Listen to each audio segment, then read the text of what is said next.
சாயந்திரம் என்பதுல பஞ்சாங்கம், வானியல் பஞ்சாங்கம் என்பது என்ன? இது வந்து பஞ்சாங்கம் வந்து பென்டாவேலன் அல்மனாக் அப்படின்னு நான் இங்க அந்த ஒரு பொருள் கொடுத்திருக்கிறோம் ஆங்கிலத்துல.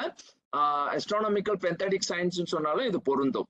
சரி, இப்ப என்ன அப்படின்னா இதுல என்ன பஞ்சாங்கம் அப்படின்றது, பஞ்சாங்கத்தை பத்தி பேசுவதற்கு முன்பாக இது வந்து இலவசமாக கிடைக்கக்கூடிய ஒரு பஞ்சாங்கம்.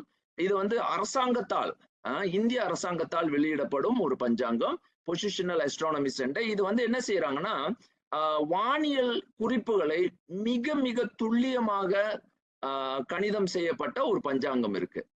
அதற்கு பேரு வந்து இந்த பாருங்க, ராஷ்டிரிய பஞ்சாங்கம் அப்படின்னு சொல்லுவாங்க. இது தமிழ்லயும் இருக்கு, எல்லா மொழிகள்லயும் இது இருக்கக்கூடிய ஒரு பஞ்சாங்கம். அதாவது இந்திய பஞ்சாங்கங்கள்ல எல்லாத்தையும் ஒன்றிணைத்து ஒரு துல்லியமாக வானியல் குறிப்புகளை தரக்கூடிய ஒரு பஞ்சாங்கமாக இங்க அமைஞ்சிருக்கு. இது வந்து பொதுவாகவே நான் ஏன் இதை தரேன் அப்படின்னா, இந்த பஞ்சாங்கத்தை நீங்க நேரடியாகவே பதிவிறக்கம் செய்து உங்களுடைய நீங்க வந்து இதை பயன்படுத்திக் கொள்ளலாம். இதை பயன்படுத்தி அதாவது சில உண்மைகளை நேரடியாகவே உறுதிப்படுத்திக் கொள்ளலாம். ஏன்னா இது வந்து துல்லியமாக வானியல் கணிதங்களை செய்து கொடுக்கப்படுகின்ற ஒரு பஞ்சாங்கம். இதுல நமக்கு வந்து 2 நிலைகள் இருக்கு. ஒன்று திருக்கணியம் அப்படின்னு சொல்லக்கூடிய பஞ்சாங்கம், மற்றொன்று வந்து வாக்கிய பஞ்சாங்கம். இந்த 2க்கும் வந்து சில வேறுபாடுகள் தான் இருக்கின்றன.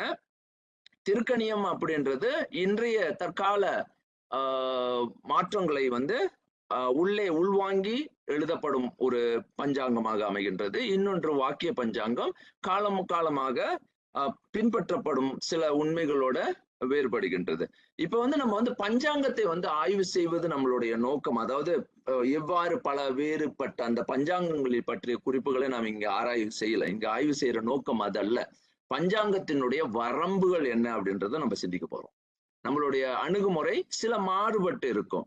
அப்ப இந்த சூழல்ல வந்து யாருடையது சிறந்தது, யாருடையது சிறப்பல்ல, அந்த கருத்துக்கு நம்ம இங்க போகல. இங்க நம்ம நோக்கம் வந்து பஞ்சாங்கத்தினுடைய ஆய்வை வந்து எப்படி இணைப்பது அப்படின்னு.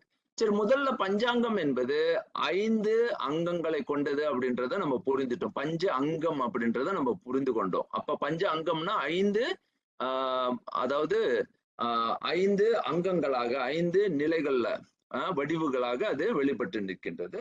ஒன்று வாரம் என்ற இந்த கருத்து, ஞாயிறு காலமண்டல அறிவை இது முதல்ல உருவாக்கி, அது வாரம்னா நமக்கே புரியும், கிழமை அப்படின்னு நம்ம சொல்றோம்ல, அந்த கிழமையை உருவாக்குன்ற ஒரு முறையியல்.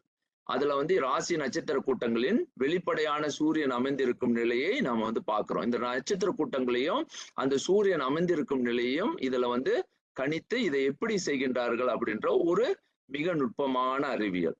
இதை வந்து knowledge in solar time system, அந்த சோலார் டைம் சிஸ்டம் உள்ளுக்கு போந்துருவோம் இதுல. அப்ப ராசியும் பாக்குறோம் அதுல. Zodiac science, the zodiac sign where the apparent sun is located on the star constellation. அதுபோல திதி என்பது 2வது நிலை, திங்கள் காலமண்டல அறிவை பற்றிய அறிவு. இதுல வந்து ஒரு திதி கோணம் வந்து 12 பாகை. இதை வந்து ஒரு பதிவாக இங்க செய்யறேன், the lunar time system. அப்ப ஒரு திதியை வந்து 12 கோணங்களுக்கு பிரிக்கும் அந்த முறை. அடுத்தது நட்சத்திரம் பற்றிய ஒரு பெரும் அறிவியல். இதெல்லாம் எப்படி செய்யறாங்க அப்படின்னா, நான்மீன்கள் அல்லது உடுமண்டல அறிவு, இந்த நட்சத்திர லூனா மென்ஷன், அதாவது constellation through which the moon is passing. அடுத்தது யோகம் ஓகம் என்ற அந்த இன்னொரு நுட்பமான ஒரு நிலை. இப்ப இது எல்லாத்தையும் வந்து ஒரு சுருக்கமா பார்க்க முடியுமா அப்படின்னு, இது மிக மிக ஆழமான கணிதம். இங்க வந்து இது உள்ளுக்கு நுழைந்ததோடைய பஞ்சாங்கத்தை முதல்ல எடுப்பதற்கு ஒரு நிச்சயமாக ஒரு கணித அறிவு வேண்டும். கணிதத்தினுடைய உச்சத்தையும் தொடுவதற்கு இதுவே ஒரு இது. என்னை பொறுத்த மட்டிலும் ஒரு பஞ்சாங்கத்தை ஒருவரால் உருவாக்க முடியுமானா அவரு நிச்சயமா வந்து நோபல் பிரைஸ் எல்லாம் இல்லை, அதை விட மிகச்சிறந்த ஒரு கண்டுபிடிப்பாளர்னு தான் என்னால சொல்ல முடியும்.